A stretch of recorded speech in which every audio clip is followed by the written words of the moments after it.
The Republicans in Ohio are trying to change cannabis laws that were passed by a majority of voters just 2 years ago. So let's get into it. Ohio voters were very clear. We want to legalize recreational cannabis. You should be able to grow it at home. It should be taxed to provide some state revenue, and local governments should be able to keep that revenue in part where the marijuana is either sold or grown.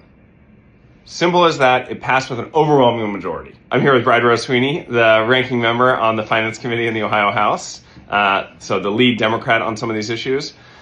Rose Sweeney, what's going on? What are they proposing?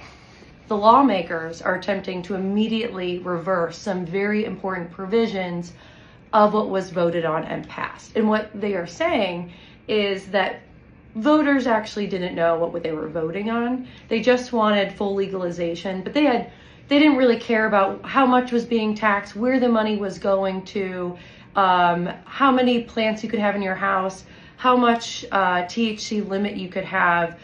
They say that we have full ability to basically completely change the program. What do you think? Did you know what you were voting on? I knew what I was voting on, about home grow, about where the money was going to go from how we were being taxed and keeping it in local communities. I assume that most Ohio voters also knew. So you let us know. Did you know what you were voting on? Are you comfortable with the legislature reversing what was passed by an overwhelming majority of Ohioans?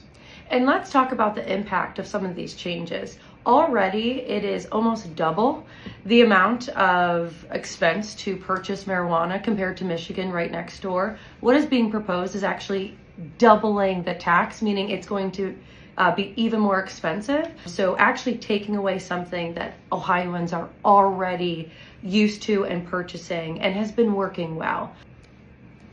Marijuana, cannabis, whatever you want to call it, already more expensive in Ohio, and this would make it even more expensive compared to Michigan, reducing our tax revenue. It also just goes against the will of the voters. So, let us know what you think. Which of the changes do you care the most about? Are you most upset or most interested in the tax changes, in the home grow changes, in the local communities not getting the funds? Let us know what you want us to be fighting for, because we're committed to backing what the voters passed.